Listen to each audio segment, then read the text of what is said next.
I want to talk about vendor markets. I did my first one 2 weeks ago, and I will admit that I failed.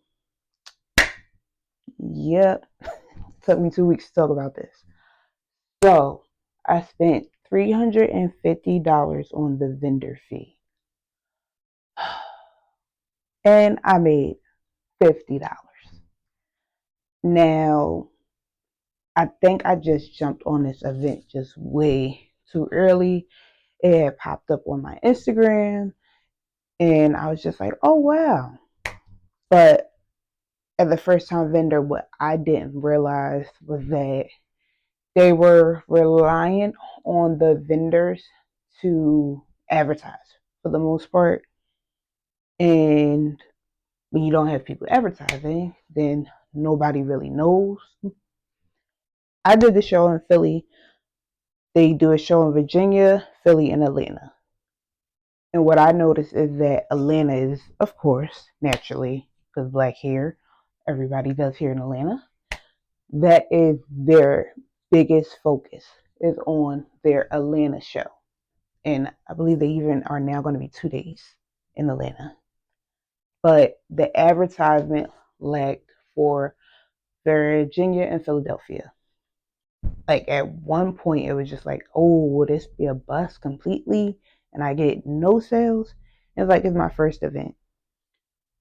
So the pros that came with this event is it helped me better understand what I do. And what I mean by that is that I do embroidery, yes, but I provide a service to other businesses. And at this vending event, I felt like it was more vendors interested in my services for their custom embroidery needs for their business. It helped me kind of scale back what I need to do when it comes to signage. I needed to explain to people what embroidery is, because I had people coming up to me as, oh my God, I love it. But what is it? A lot of people don't realize that they wear embroidered clothing probably every day, almost. Like if you work at a hospital, if you work at a school, a daycare, a restaurant, like there's a huge chance that you are wearing something embroidered throughout your day. Like it's a part of your uniform. Something on your uniform is embroidered. And the difference between hand embroidery versus machine embroidery, because some people, they just don't know. This event wasn't really niche down. It's a beauty expo. So I was making things that geared towards hairstylists, makeup artists, nail techs. Because to me, those were like the big three.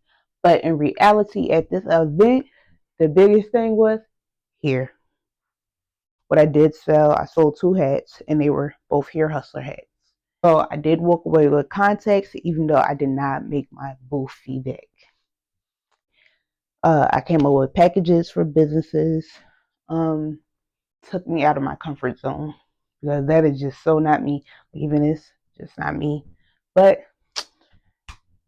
gotta do what you gotta do. Sometimes you have to be uncomfortable to get comfortable.